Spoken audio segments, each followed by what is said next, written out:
Salam Bapak Ibu Saudara yang dikasihi Tuhan, salam sejahtera buat kita sekalian. Kembali saya senang sekali menjumpai kita sekalian melalui renungan firman Tuhan yang kita percaya saudara dan saya akan diberkati oleh Tuhan. Kali ini Bapak Ibu Saudara, saya rindu untuk merenungkan firman Tuhan yang terambil dari Matius pasal 24 ayat 37 dan ayat 39. Ini berbicara tentang bagaimana orang Kristen diperingatkan supaya kita berjaga-jaga dalam menghadapi zaman akhir di mana Kristus akan segera datang, dan itulah pentingnya kita mengikut Tuhan supaya kita bertahan di dalam iman sampai kepada kesudahan. Saya akan bacakan buat kita sekalian sebelum kita merenungkan lebih lanjut kebenaran firman Tuhan ini. Sebab sebagaimana halnya pada zaman Nuh, demikianlah juga halnya kelak pada kedatangan Anak Manusia. Sebab sebagaimana mereka pada zaman sebelum air bah itu makan dan minum, kawin dan mengawinkan, sampai kepada hari Nuh untuk masuk ke dalam bahtera, dan mereka tidak tahu akan sesuatu sebelum air dan bah itu datang dan melenyapkan mereka semua. Demikian pula lah halnya kelak pada kedatangan Anak Manusia. Bapak Ibu Saudara, kalau kita menyongsong kedatangan Tuhan Yesus kali yang kedua, kalau hari-hari ini kita ada di dalam menyongsong hari Natal, hari besar kelahiran Tuhan Yesus kali yang pertama. Tapi dalam renungan firman Tuhan kali ini saya ingin bagikan bahwa kita harus menyongsong juga yang jauh lebih penting. Bukan berarti memang tidak penting menyongsong Natal, tetapi kita berada di dalam kondisi yang akan kita alami ke depan, dan Tuhan sudah mengingatkan supaya kita waspada dan berjaga-jaga. Dan satu hal yang penting, Tuhan memberi tanda-tanda supaya kita tidak tergelincir oleh arus penyesatan dan datang kepada kebinasaan kelak. Seperti pada zamannya Nuh, hanya 8 orang saja yang diselamatkan karena mereka pada umumnya tidak sadar bahwa itu akan terjadi musibah yang sangat dahsyat dan menenggelamkan mereka sehingga mereka mati binasa. Tetapi bagi kita sebagai orang Kristen, Bapak Ibu Saudara, kita diingatkan kali ini, dan seperti pada zaman Nuh, mereka kawin dan mengawinkan, mereka makan dan minum. Ini berbicara tentang bahwa keadaan dunia ini semakin begitu nyaman dengan keadaan, kegiatan sebagaimana keadaan biasa bergulir begitu saja. Mereka sudah tidak sadar lagi bahwa ada satu saat mereka akan mengalami sesuatu yang tidak diduga. Dan bagi orang Kristen tentu ini menjadi satu poin penting untuk mewaspadai di setiap kehidupan kita supaya kita berjaga-jaga. Dunia semakin jahat, dunia dan semakin tidak mengerti akan Tuhan. Dengan keadaan yang semakin mungkin postmodernisme ini, orang membangun, merekon segala aktivitas seperti bagaimana orang menginginkan untuk dunia ini, tetapi itu bisa menjadi jerat kalau kita tidak waspada bahwa kehidupan manusia akhirnya harus menghadapi satu masa, khususnya bagi orang Kristen, bahwa Yesus Kristus akan datang segera.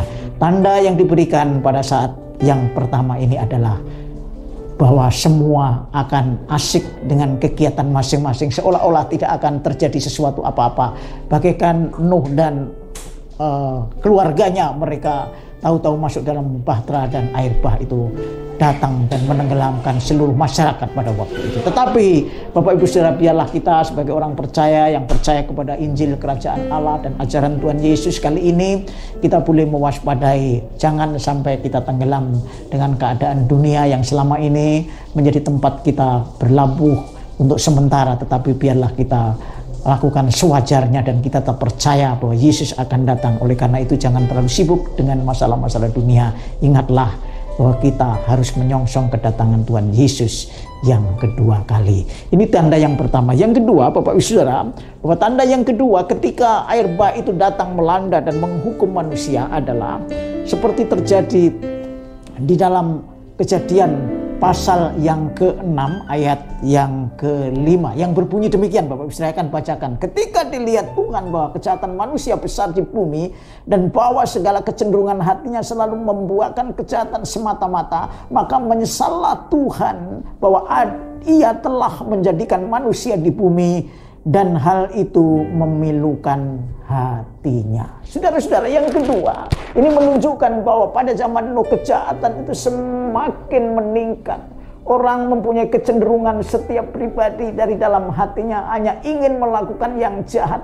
Kalau orang pada umumnya dan pada umumnya setiap pribadi hanya ingin melakukan yang jahat dari hatinya, maka semua orang hampir dipastikan mereka jahat dan tidak sadar akan sesuatu yang kudus, yang suci dan yang baik. Dan itulah yang menenggelamkan mereka, seolah-olah tidak akan ada sesuatu yang terjadi dalam dirinya.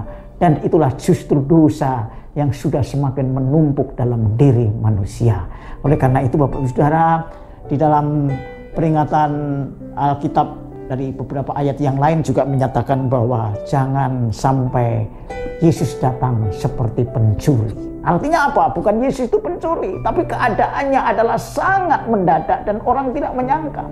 Kalau saudara melihat bahwa pencuri itu datang jarang, bahwa ia datang di waktu siang bolong, tetapi pada waktu malam, pada waktu saat tuan rumah sedang tidur lelap dan nyenyak. Dan itulah yang diingatkan, seolah-olah Yesus datang seperti pencuri. Keadaan manusia terlelap, tidak sadar, tidak pernah berjaga-jaga, tetapi tahu-tahu apa yang terjadi, dia telah kehilangan seluruh harta bendanya. Bahkan itulah yang merugikan dia. Tetapi bagi anak Tuhan, Bapak Ibu Saudara, Paulus juga mengatakan, jika seorang berjaga-jaga, maka dia tidak akan mengalami bahwa datangnya Tuhan seperti pencuri. Mari kita baca di dalam 1 Tesalonika pasal 5 ayat 2 dan seterusnya.